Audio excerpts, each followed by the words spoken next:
네, 성경 말씀은 여호수아 20장 1절부터 9절 말씀입니다. 제 20장.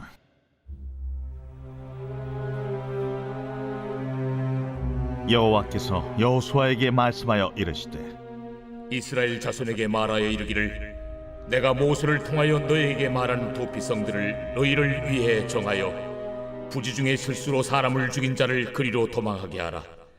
이는 너희를 위해 피의 보복자를 피할 곳이니라. 이 성읍들 중에 하나에 도피하는 자는 그 성읍에 들어가는 문 어귀에 서서 그 성읍의 장로들의 귀에 자기의 사건을 말할 것이요, 그들은 그를 성읍에 받아들여 한 곳을 주어 자기들 중에 거주하게 하고, 피의 보복자가 그의 뒤를 따라온다 할지라도 그들은 그 살인자를 그의 손에 내주지 말지니, 이는 본래 미워함이 없이 부지 중에 그의 이웃을 죽였음이라. 그 살인자는 회중 앞에 서서 재판을 받기까지 또는 그 당시 대제사장이 죽기까지 그 성읍에 거주하다가, 그 후에 그 살인자는 그 성읍 곧 자기가 도망하여 나온 자기 성읍 자기 집으로 돌아갈지니라 하라. 이에 그들이 납달리의 산지 갈릴리 게데스와 에브라임 산지의 세겜과 유다 산지의 기럇 아르바 곧 헤브론과 여리고 동쪽 요단 저쪽 루벤 지파 중에서 평지 광야의 베셀과 갓 지파 중에서 길르앗 라못과 므낫세 지파 중에서 바산 골란을 구별하였으니, 이는 곧 이스라엘 모든 자손과 그들 중에 거류하는 거류민을 위하여 선정된 성읍들로서 누구든지 부지 중에 살인한 자가 그리로 도망하여 그가 회중 앞에 설 때까지 피의 보복자의 손에 죽지 아니하게 하기 위함이라. 앞뒤 옆 사람들 한 번 더 인사하겠습니다. 주님의 이름으로 사랑하고 축복합니다. 네. 그 제가 PPT를 몇 장 준비해 놨다가 못 했는데요. 우리나라에 보면 신문고 제도가 있었어요. 지금도 뭐 국민신문고, 안전신문고 이런 것들이 기관 단체마다 있기도 하는데, 중국 송나라에서 이 신문고 제도가 시작이 됐고 우리나라에는 태종 때 도입이 되고 모방이 되었습니다. 근데 이 신문고 제도가 어떤 거냐면, 자세히는 말씀드릴 수는 없겠지만은 억울함을 당했을 때, 내가 송사가 있고 그런 문제가 있는데 내가 억울함을 당했을 때 그걸 북을 쳐서 왕에게 직접 조금 재판을 받겠다는 그런 제도 중에 하나가 신문고 제도입니다. 네, 오늘 본문은 도피성인데요. 그 도피성하고 신문고를 왜 앞에 지금 끄집어내냐면, 억울함이라고 하는 거기에다 초점을 한번 맞추려고 그래요. 억울함 때문에 신문고를 북을 칩니다. 근데 내가 도피성은 오늘 성경에서는 부지 중에 살인한 자. 그러니까 내가 계획적이지 아니하였고 내가 고의로 한 것이 아니라 내가 실수로 했어요. 내가 죽이려고 죽인 게 아니라 나의 어떠한 그런 행위 때문에 사람이 죽었어요. 그러면은 상대방이, 오늘 본문에는 피해 보복자라고 하는데, 이런 사람들이 이해를 해 줘야 되는데 여러분, 이해가 되겠어요? 제가 실수로 누구를 죽였어요. 오늘 성경으로 말한다면 도끼질을 하다가 도끼가 빠져 가지고 날아가서 그 도끼날에 맞아 사람이 죽었습니다. 그러면 그 죽은 사람의 유가족들은 저에게 와서 따질 것이고, 네가 실수로 죽였든 뭐 고의로 죽였든지 간에 죽인 건 죽인 거고 살인한 건 살인한 거니까 그런 대가를 치러야 되지 않겠느냐. 이렇게 되면 이제 억울하잖아요. 그리고 그 당시 조금 이따 말하겠지만, 제가 오늘 주보 말씀 요약 부분에 동해보호법이라고 적어 놨는데, 동해보호법이 아니라 동해복수법, 동해보복법이라고 하는 게 있어요. 이 법에 의하면 그 사람이 실수를 했든 고의로 했든 계획적으로 했든지 간에 실수를 했다 할지라도 죽임을 당해야 돼요. 그러니까 이 사람이 도피성으로 피하는 거죠. '내 억울함을 좀 해결해 주십시오.' 그러한 마음으로 피하는 거예요. 그냥 집에 있다가는 그 피해 보복자 가족들에 끌려가 내가 죽임을 당할 수 있기 때문에 도피성으로 피하는 겁니다. 내가 동해 복수법이라고 그랬는데요. 이게 함무라비 법전, 옛날 고대 법전 가운데 거기에 인제 영어로 하면 탈리오 법칙이라는 게 있어요. 근데 이게 동해 복수법하고 똑같은 건데 피해자가 입은 피해와 같은 정도의 손해를 가해자에게 가하는 보복의 법칙. 그러니까 보복을 한다, 복수를 한다, 이런 법칙, 안갚음을 한다. 이게 이제 동해 복수법이라는 거예요. 그래서 성경에서는 피는 피로, 눈은 눈으로, 이는 이로 이렇게 표현을 할 때가 있지요. 근데 세상에서는 그런 것 같아요. 내가 받은 만큼 돌려주려고 하고 내가 어떠한 것을 해를 당했으면 그 해를 갚으려고 해요. 그러니까 옛날에 중국 무협지라든지 드라마의 주제 중에 빠지지 않는 것 중에 하나가 복수예요, 복수. 내가 받은 만큼 돌려준다. 받은 만큼 돌려준다. 당한 만큼 갚는다. 이게 동해복수법입니다. 그러니까 내가 당한 만큼 여러분 돌려주는 거예요. 이게 세상적인 이치인 것 같아요. 여러분 이런 경험이 혹시 있는지 모르겠어요. 저 같은 경우에는 제가 초등학교 그때는 이제 국민학교라 그랬죠. 학교를 다니면 책상을 딱 결반으로 선을 그어요. 짝꿍하고 그어 가지고 기분이 나쁘면 선을 그어 놓고 넘어오면 이제 해를 가하는 거죠. 근데 그 좋은 책가방이 여러분 그 선으로 넘어왔어요. 그리고 노트가 넘어오고 책이 넘어와요. 그러면 칼로 쫙 그어요. 제가 5 센티를 그으면 나중에 제 가방이 넘어갔다 그러면 옆에 짝꿍이 딱 똑같이 5 센티만 그어 줄까요? 저 같은 경우에 짝꿍이 이렇게 제가 넘어갔는데 5 센티를 그었다 그럼 "너 나중에 봐봐." 해 가지고 그 짝꿍의 가방이 넘으면 저는 한 10 센티를 그을 것 같아요. 이게 사람의 마음이에요. 눈에는 눈, 이에는 이. 근데 눈을 제가 한 대 이렇게 맞아서 여러분 이쪽 눈이 시퍼렇게 됐습니다. 그러면 받은 만큼 돌려주니까 똑같이 한쪽 상대방도 똑같이 눈 한쪽을 시퍼렇게 만들어야 되는데 우리 사람 마음은 "네가 내 눈을 하나 시퍼렇게 만들었지. 너는 두 눈이 한 밤탱이 되듯이 맞아 봐야 돼." 해 가지고 두 눈을 시퍼렇게 만들고 싶은 게 우리 사람들의 마음이에요. 이런 생각들. 그래서 그 당시에 뭐가 인제 생겨나면 이런 도피성이 만들어지게 된 거죠. 억울한 사람들은 이리 피해라. 그러니까 민수기나 신명기서 읽어보면 아까 제가 서두에 예로 들었던 나무를 하다가 도끼가 빠지어서 그 도끼에 맞아 죽는 거. 이게 성경에 그대로 나와 있어요. 그래서 이런 억울함에 있는 사람들 그런 사람들이 예 하나님께로 피하는 그게 어찌 보면 도피성 제도예요. 그리고 아까 동해보호법은 내가 받은 만큼 갚아준다. 받은 만큼 돌려준다. 그런 뜻이거든요. 근데 이 도피성은 어떤 거냐면 도피성이라고 하는 그냥 원어의 뜻은 받아들이는 성읍이라는 뜻이에요. 그냥 받아들여요, 받아들여. 저 사람이 저 사람이 어떤 일을 했든지 간에 그게 인정이 되면 받아들이는 거예요. 받아들여 주는 거. 세상은 받은 만큼 내가 받은 만큼 대갚아 주는 건데 도피성은 그냥 다 받아들인다고. 이게 도피성이고 사람으로 말하면 그 당시 이스라엘 백성이든지 거류민이든지 성경에 나오는 거류민이든지 그러니까 하나님의 백성 이스라엘 백성이든지 이방인이든지 차별 없이 받아들이는 것이 도피성 제도예요. 그래서 6 개의 도피성을 만들었어요. 요단 동편 서편의 3 개씩 해서 6 개를 만들었고 그리고 이 6 개를 만들었는데 도피성으로 빨리 피하라고 억울함을 당하지 말라고 이런 길이 제가 읽은 책에 보니까 14 미터예요, 넓이가. 그 도피성으로 가는 도로의 넓이가 14 미터.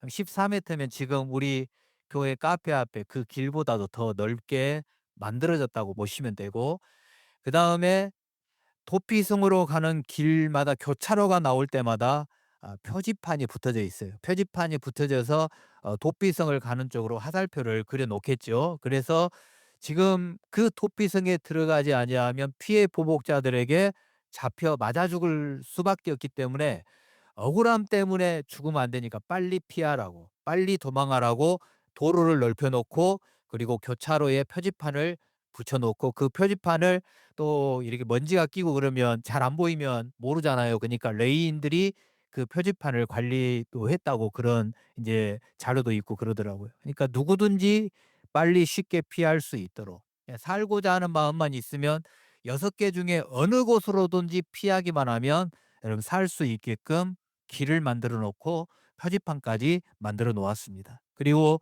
도피성 입구에 도착을 하면 이제 무조건 다 받아주는 건 아니에요. 내가 살인을 했습니다. 사람을 죽였습니다. 근데 그 도피성 입구에서 장로들에게 설명을 해야 됩니다. 근데 왜 설명을 해야 무조건 받아야 되는데 왜 그러냐면 이 제도를 악용하는 사람들이 있어요. 내가 계획적으로 사람을 죽여 놓고 '내가 실수였다.'라고 하면서 피하는 그런 사람들이 있고 그런 도피성 제도를 악용하는 사람들이 있기 때문에 그 장로들 앞에서 "내가 이렇게 이렇게 여차여차해서 사람이 죽었습니다. 그래서 내가 이리 피했습니다." 그래서 그런 장로들이 그렇게 또 그 도피성 입구에서 이렇게 하는 그런 모습이 오늘 본문에도 기록이 되고 있고 그래요. 그래서 이렇게 해 가지고 도피성에 들어가면 이제 절대로 나오면 안 됩니다. 도피성 안에 있을 때는 생명이 연장이 됩니다. 그러나 도피성 밖으로 나오면 잘못 걸렸다 그러면 이제 죽는 겁니다. 그런 제도가 도피성 제도인데 그때 당시 도피성은 그래요. 근데 이 사람이 도피성으로 피했던 사람이 도피성에 나와서 집으로 돌아갈 수 있고 오늘날로 말하면 뭐 공소시효가 만료된다든지 사면이 되는 때가 한 번 딱 있습니다. 그때가 언제냐면 대제사장이 죽을 때입니다.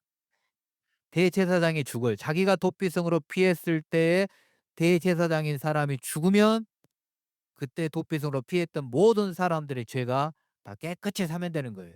대제사장이 죽어서 밖으로 나가면 피해 보복자든지 나 때문에 죽임을 당한 가족들이라도 그때는 저를 죽일 수가 없어요. 대제사장이 죽어야만 그렇게 되는 거죠. 그러니까 도피성에 피한 사람들이 그냥 제가 헛생각인지 모르는데 도피성에 피한 사람들이 그런 생각도 좀 가졌을 것 같다. 어떤 생각이냐면 '대제사장이 언제 죽냐. 좀 빨리 좀 죽었으면.' 왜냐하면 대제사장이 죽어야 내가 도피성 밖으로 나가서 가족에게 갈 수 있고 내가 살 수 있으니까. 또 그런 생각도 가졌을 수 있을 것 같더라고요. 그러니까 대제사장이 1년 안에 죽으면 1년 만에 자기 집으로 돌아가는 거고 만약 대제사장이 30 년을 살면 30년 동안 그 도피성에 살아야 되는 거예요. 그래서 도피성에 살면서 뭘 하느냐. 여러분 도피성은 레위인이 받은 성읍이잖아요. 레위인들이 가나안 땅에 들어가서 땅을 기업으로 받지 못했지만 42개 성읍에다가 이 도피성 6 개를 합쳐서 48개 성읍을 기업으로 받았어요. 그러면 그 성읍 안에는 그 레위인들만 살고 있고 레위인들이 하는 일이 뭐예요?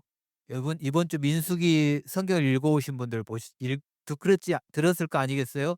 제사장들이 제사를 드릴 때 도와줘야 되고 성막이 이동할 때마다 그 성막을 이렇게 다 챙겨서 이동시켜야 되고 쳐야 되고 거두어야 되고 이런 일들을 하고 또 말씀을 연구해서 백성들에게 가르쳐야 되고 그러니까 이 도피성으로 피한 이 사람은 날마다 하는 일이 대제사장 옆에서 레인들 옆에서 말씀을 가까이 하며 예배를 드리며 이런 일들을 계속 하면서 어찌 보면 하나님 앞에 또 바로 서가는 그런 시간들을 가질 수밖에 없었죠.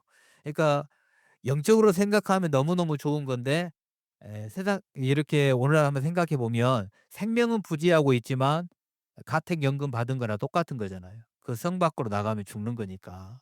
그러니까 그러니까 그 안에서 한편으로는 제한된 삶을 사는 것도 있지만 또 한편으로는 하나님의 말씀을 가까이 하고 예배를 가까이 하면서 이런 살아가는 또 은혜도 누리는 거죠. 근데 이런 게 도피성인데 이 도피성에서 우리가 배울 수 있는 게 뭐냐면 하나가 뭐냐면 아까 세상은 동해 복수법이나 이런 것들은 받은 만큼 되돌려 준다. 근데 이 도피성 제도는 뭐라 그랬어요? 받아들이는 성읍이다. 받아들인다 그랬습니다. 받아들인다. 그러니까 용납한다. 용납한다. 이런 뜻이에요. 배척하는 것이 아니라 내가 수용을 하는 거예요. 내가 "오지 마." 오지 마가 아니라 "이리 와, 이리 와." 하면서 수용을 한다. 그러니까 "오지 마요." 이렇게 막는 게 아니라 "오세요."라고 수용하는 게 도피성이에요. 받아들이는 거예요. 근데 세상 사람들은 외모라든지 뭐 학벌이라든지 재산의 수준이라든지 이런 것들을 가지고 우리 공동체, 우리 그룹 안에 받아들이느냐 받아들이지 않느냐를 결정하기도 합니다. 세상 사람들은 선행이 있고 또 후에 좋지 않은 게 있어요. 그래서 우리가 선불후불이다 이런 표현을 하잖아요. 음식을 먹을 때 돈을 먼저 내고 먹느냐 아니면 먹고 나서 돈을 지불하느냐. 그래서 선불후불이라 그래요.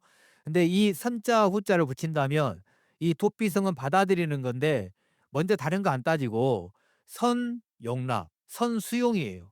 먼저 용납하고 받아들여요. 그리고 후 이해함이에요. 그냥 우리는 내가 이해가 되어야 됩니다. 합리적이어야 됩니다. 그래야 내가 받아들입니다. 이렇게 먼저 이렇게 배척을 하면서. 근데 이 도피성 제도 그리고 주님이 이 도피성을 통해서 우리들에게 가르쳐 주고 싶은 거 뭐냐면 먼저 받아들여라. 먼저 용납을 해라. 그리고 이해를 해라. 이게 오늘 도피성이 말하는 우리들에게 말씀해 주는 주제 중에 하나예요. 근데 여러분 이게 얼마나 우리에게 은혜인지 몰라요. 우리는 나에 대해서는 먼저 용납해 주세요. 그리고 나중에 이해해 주세요. 이렇게 우리가 동의할지 모르겠어요. 다른 사람에 대해서는 내가 먼저 이해하고 용납을 하든지 배척을 하든지 그렇게 결정을 할게요. 이렇게 할 건데 주님이 우리에게 요구하는 건 뭐냐면 너나 나나 누구를 떠나서든지 선용납 후 이해.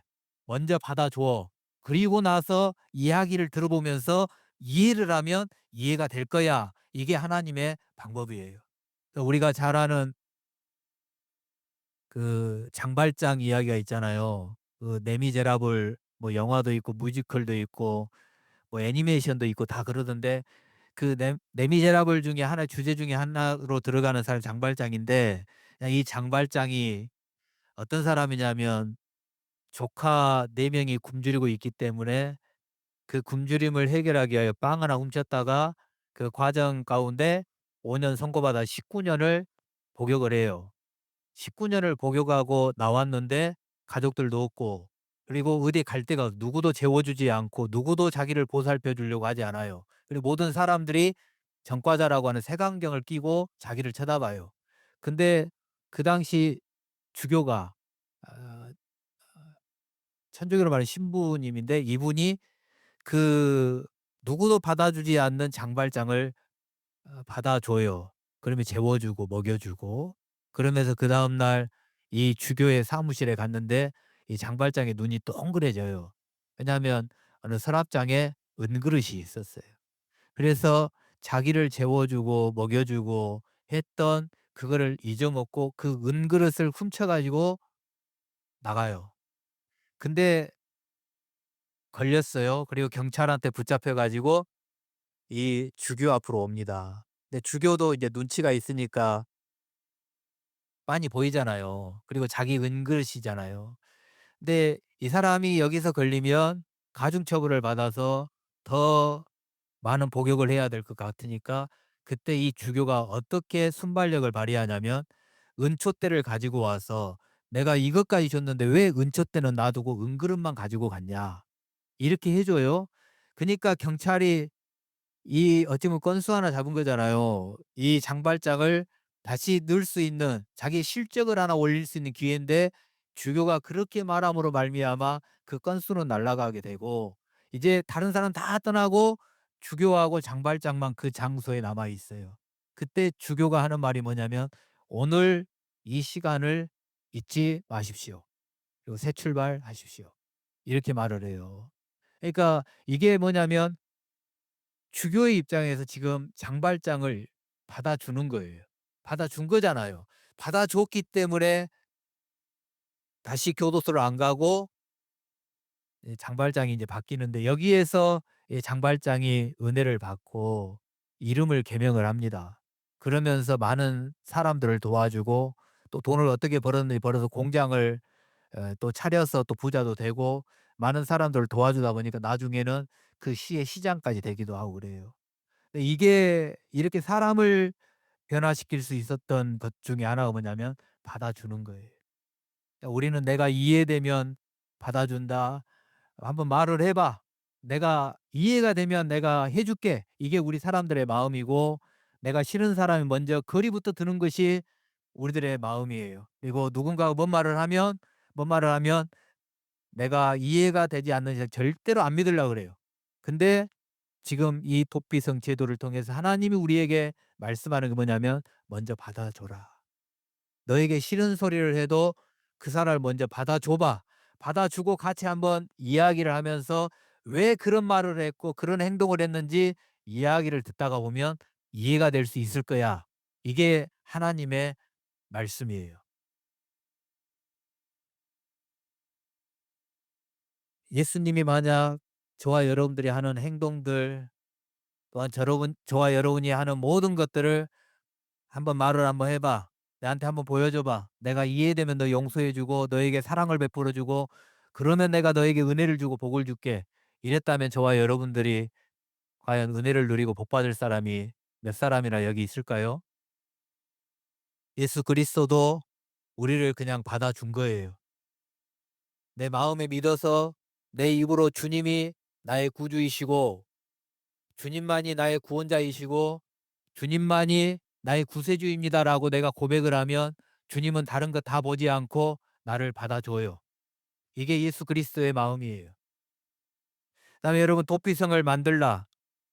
주보에 보면 제목을 제가 도피성을 만들라 이렇게 적어 놨는데, 어 이랬으면 좋겠다라는 마음이 들었어요. 저와 여러분들이 억울함이 있어요? 아니면 저와 여러분들이 뭔 생각을 해야 되겠어요?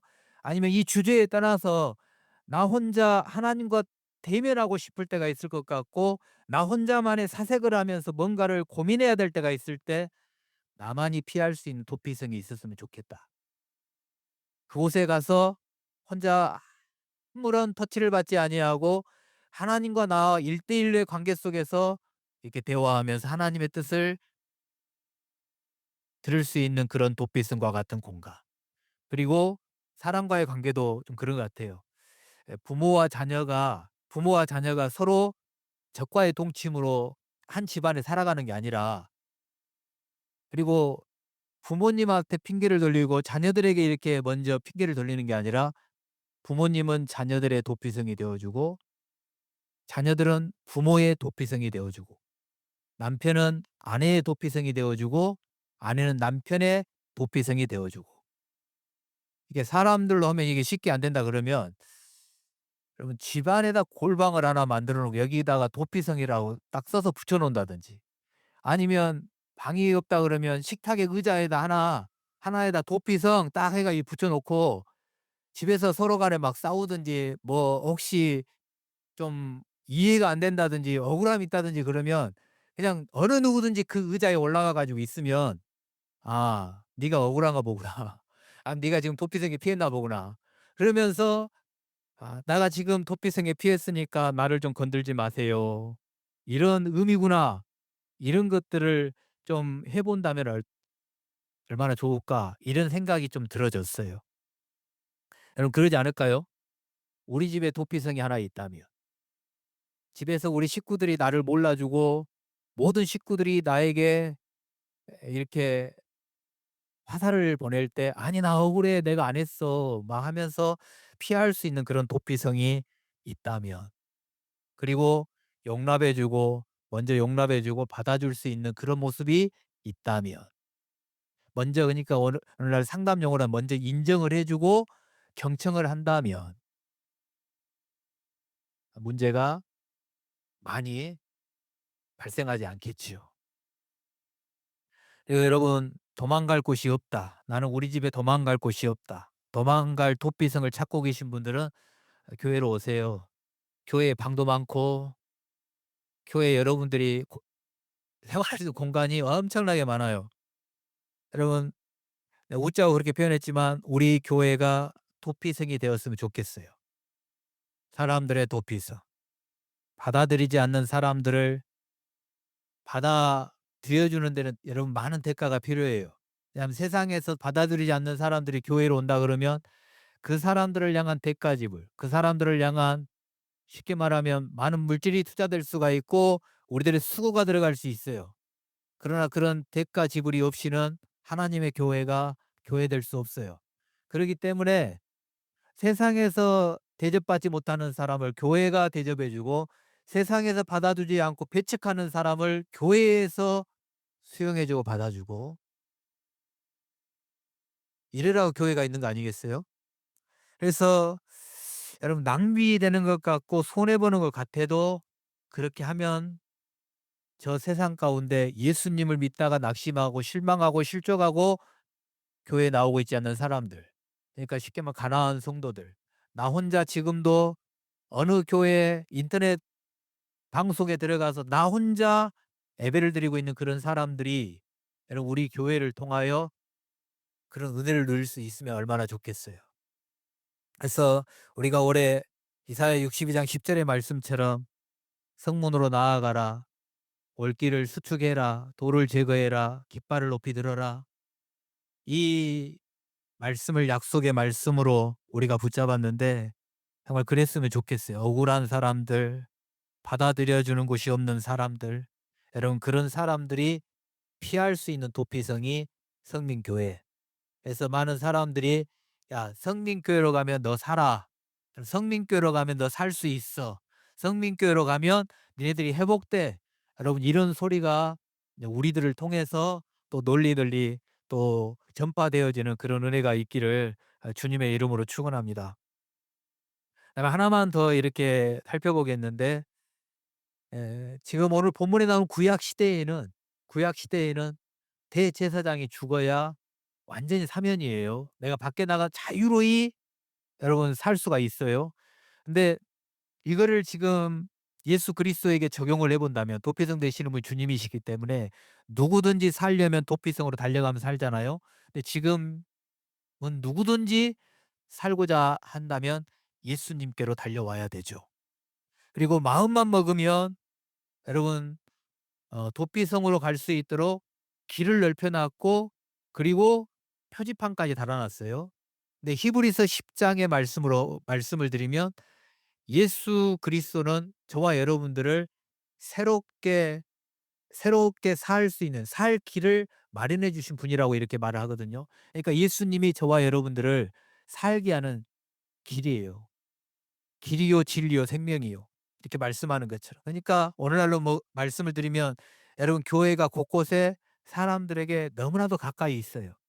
그러니까 마음만 먹으면 내가 살고자 원한다면 언제든지 어느 시간에든지 교회로 나갈 수가 있고 주님 앞에 나아올 수 있죠. 그리고 대제사장의 죽음이 죗값을 완전히 지불하고 영원히 살게 하는데 예수님은 한 번 죽으심으로 말미암아 단번에 그 모든 문제를 다 해결하셨어요. 우리가 마음에 믿어 입으로 시인하면 우리의 모든 죄값이 예수 그리스도의 십자가의 은혜로 깨끗이 씻김을 받고 흰 눈보다도 더 희게 저와 여러분들의 주홍빛 같은 그 모든 죄악들을 주님께서 다 씻겨내 주시겠다고 말씀을 하고 있습니다. 그래서 저와 여러분들이 피할 도피성이 지금 이곳에 있고 또 예수 그리스도 안에 있습니다. 네, 여러분 언제든지 주님 앞에 내가 나아가기만 하면 됩니다. 예수님의 은혜를 왜 나만 못 받나? 그게 아니라 내가 주님 앞에 나아가면 됩니다. 내가 안 나간 적이 없는데요. 아니요. 그래도 나아가야 되죠. 그러니까 예수 그리스도를 이렇게 한번 비유해 볼게요. 예수 그리스도는 수도꼭지와 같으신 분이에요. 여러분 수도꼭지는 그 안에 물이 얼마나 저장되어 있는지 우리는 알 수가 없어요. 그리고 그 물이 우리에게 생수가 되잖아요. 뭐 물도 마실 수 있고 뭘 닦을 세차할 때도 쓸 수가 있고 꽃에다 물을 줄 수도 있고 그래요. 근데 저 밖에 있는 수도꼭지를 여러분 내가 가서 틀어야 내가 마실 수도 있고 그걸 틀어야 세차도 할 수 있고 틀어야 꽃에 물을 줄 수가 있는 것처럼 그렇지만 그 수도꼭지를 틀지 아니하면 여러분 내 필요를 채울 수가 없지요. 그런 것처럼 예수 그리스도가 도피성이 되고 예수 그리스도가 내 앞에 있다 할지라도 내가 예수 앞에 나오지 않고 그렇게 예수님을 수도꼭지처럼 돌리지 아니하면 예수 그리스도로부터 은혜가 내게 임할 수가 없어요. 예수님의 은혜는 그 수도꼭지 안에 무한정 저장되어 있을 것이고, 그리고 예수 그리스도의 그 크신 사랑과 또 내가 원하는 그 모든 것들이 그 안에 엄청나게 들어 있을 것인데, 여러분, 주님은 모든 것들을 다 준비해 놓고 있단 말이에요. 근데 내가 그거를 틀지 아니하면 그것이 내게로 올 수가 없어요. 그렇기 때문에 저와 여러분들이 이 예수 그리스도, 영원한 대제사장이 되신 예수 그리스도, 우리에게 십자가의 은혜를 주시는 그 예수 그리스도의 은혜는 내가 가만히 있으면 내게 저절로 임하지 않아요. 다른 사람이 다 가져가요. 그러니까 내가 틀어야 돼요. 내가 구해야 돼요. 여러분, 그럴 때 저와 여러분들에게 이 도피성 되시는 예수 그리스도의 은혜가 우리 가운데 충만히 임하게 될 줄로 믿습니다. 그래서 아까 말했던 대로 선용납 후이에 받아들이는 것. 저와 여러분들 먼저 거리감을 두는 것보다 먼저 받아주고 나서 거기에 한번 말 한번 해봐. 이게 참 중요한 것 같아요. 부모와 자녀 간에도 이 부분이 참 중요한 것 같아요. 먼저 너무 잘 알기 때문에 부모는 자녀에게 먼저 꾸중부터 하는 것도 아니고, 자녀는 부모에게 먼저 대드는 것이 아니라 먼저 그 상황을 받아놓고 받아주고 서로서로의 왜 그렇게 했는지 말을 하게 하면서 이해를 해 간다면 더 좋을 것 같아요. 그리고 예수 그리스도가 저와 여러분들에게 영원한 대제사장이 되신다라는 이 예수님의 한 번의 십자가의 죽으심으로 말미암아 저와 여러분들이 대속의 은혜를 누렸고 우리의 죄가 소멸되는 그런 은혜를 누리고 있다라는 것. 그래서 이 영원한 예수 그리스도의 십자가의 은혜를 계속 누리기 위해서 내가 지금 수도꼭지와 같은 그거를 내가 돌려야 되는 것. 그래서 내가 주님을 찾아야 되고 내가 주님 앞에 나아가면 주님이 나를 찾아와 주시고 내게 은혜를 베풀어 주시고, 그럼 이런 도피성의 은혜를 저와 여러분들이 누릴 뿐만 아니라 또 저와 여러분들이 교회만 아니라 저와 여러분들이 누군가에게 도피성이 되어 주면서 어느 누군가를 어느 누군가의 억울함을 해소해 주고 어느 누군가를 살 길을 열어 주는 통로로 쓰임 받는다면 여러분, 그것으로 우리 족하지 않겠어요? 그런 삶이 저와 여러분들의 삶이 되기를 주님의 이름으로 축원하고, 우리 교회가 이 모든 것들을 다 정리하고 또 이렇게 쓰임 받는 은혜가 있기를 주님의 이름으로 축원합니다. 예, 한 가지만 잠깐 말씀드리면, 제가 이번 주 새벽 예배 본문이 누가복음으로 오는데 지금까지는 그걸 묵상을 한 번도 안 해 봤어요. 근데 1장 25 절. 1장 25 절에 마리아에게, 아니 사가랴에게 그 요한이 출생할 걸 말하면서 그 사가랴를 실어증이 걸리잖아요. 벙어리가 되잖아요. 말을 못 해요. 근데 거기에서 쓰여져 있는 말씀이 그 제사장이 말을 못하는 그 수치잖아요. 근데 수치를 당하는데 그 사람의 수치를 통하여 모든 사람을 부끄러움이 없게 하려 함이로다. 이 표현이 있더라고요. 그래서 오늘 새벽 예배 때는 이제 마리아를 이렇게 보는데, 마리아는 처녀잖아요. 근데 자기에게 임신이 될 거라고 하거든요. 근데 이게 그때 당시 돌에 맞아 죽어야 되거든요. 근데 마리아 한 사람이 수치를 당하고 10달 동안 많은 사람들에게 수모를 당하고 모욕을 당하겠죠. 근데 내 한 사람이 수치를 당하고 나 한 사람이 모욕을 당해서 모든 사람들의 부끄러움을 없이 하게 한다. 근데 이게 저에게는 은혜로 다가왔어요. 그래서 우리가 지금 교회가 많은 수치를 당한다고 우리가 표현하는데, 그래, 우리 교회가 지금은 수치를 당하고 그럴지 모르겠지만 내가 우리 교회가 수치를 당함으로 하나님의 교회가 부끄러움이 없도록 하기 위함이로다. 여러분들이 혹시 지금의 교회를 위해서 수치를 당한다. 근데 내가 당하는 수치 때문에 우리 모든 성도들의 그 부끄러움을 없게 하려고 하시는 하나님의 일하심이구나. 이게 이제 제 마음에 왔을 때 너무 은혜가 됐어요. 그래서 여러분, 좀 수모를 당한다, 수치를 당한다, 모욕을 당한다. 그거 때문에 근심하고 걱정하고 창피스럽게 생각할 것이 아니라, '아, 내가 수치를 당함으로 또 다른 사람들은 부끄러움이 없어지구나. 수치가 떠나가고 하나님의 영광이 임하구나.' 내가 그렇게 쓰임 받을 수 있다면 당연히 내가 그거 감당할 수 있어. 이런 마음을 가져 주셨으면 좋겠고, 이런 마음이 도피성 같은 그런 마음 아니겠어요? 여러분, 이해가 안 되는데 받아들인다는 게 쉽겠습니까? 내가 아직 이해가 안 됐는데 받아들일 마음 자세가 안 돼 있는데 먼저 받아들이고 용납한다는 게 쉽지가 않는 거죠. 근데 내가 그렇게 함으로써 많은 사람들의 부끄러움이 없어지게 되고 많은 사람들이 그 억울함이 해결될 수 있다면, 여러분, 저와 여러분들이 조금만 더 참고 조금만 더 인내하면서 또 하나님의 영광을 간증하는 그런 교회, 그런 성도들이 다 되시기를 주님의 이름으로 축원합니다. 예, 제가 기도하고 마치겠습니다. 하나님 아버지, 주님의 은혜에 감사를 드립니다. 우리에게 도피성이 되어 주셔서 너무나도 감사합니다. 사랑하는 하나님 아버지, 억울해서 피할 곳이 없고 수치를 당하고 수모를 당하여서 정말 살고 싶지 않은 그런 마음들이 들 때도 있을 건데, 하나님, 우리의 억울함을 받아주시고 우리의 수치를 변하여 영광이 되게 하실 우리의 도피성 되시는 예수 그리스도를 우리에게 보내주셔서 너무나도 감사합니다. 하나님, 그 은혜를 누리게 해주셔서 감사합니다. 그런 것처럼 이제는 우리 교회가, 우리 성도들이 받은 만큼 대갚아 주는 것이 아니라 받아들이게 하여 주시고 수용하게 해 주시고 먼저 용납하고 하나님 아버지 나아가는 그런 교회가 되게 해 주시옵소서. 하나님, 이 해남 땅에 교회를 다니다가 예수를 믿다가 상처받고 쉬고 있는 가난한 성도들도 많이 있을 것이고, 하나님, 어렸을 때 젊었을 때 이렇게 신앙생활 하다가 멈춰 있는 자들도 많이 있을 건데, 하나님, 우리 교회가 그런 분들을 또 찾아내고 그런 분들이 와서 우리와 함께 또 신앙을 회복해 가고, 하나님, 교회 건물을 세워가는 것이 아니라 주님의, 하나님, 나라를 세워가는 교회 공동체가 될 수 있도록 인도하여 주시옵소서. 우리 교회가 정말 하나님 도피성이 되는 은혜를 누리고 또 선포하며 그렇게 쓰임 받게 해 주시고, 우리 성도들 한 사람 한 사람이 가정에서 또한 직장에서 어느 곳에서든지 이 도피성과 같은 역할을 감당할 수 있도록 은혜를 베풀어 주시옵소서. 예수님의 이름으로 기도합니다. 아멘. 나의 피난처 예수 의지해요. 나의 피난처 예수 의지해요.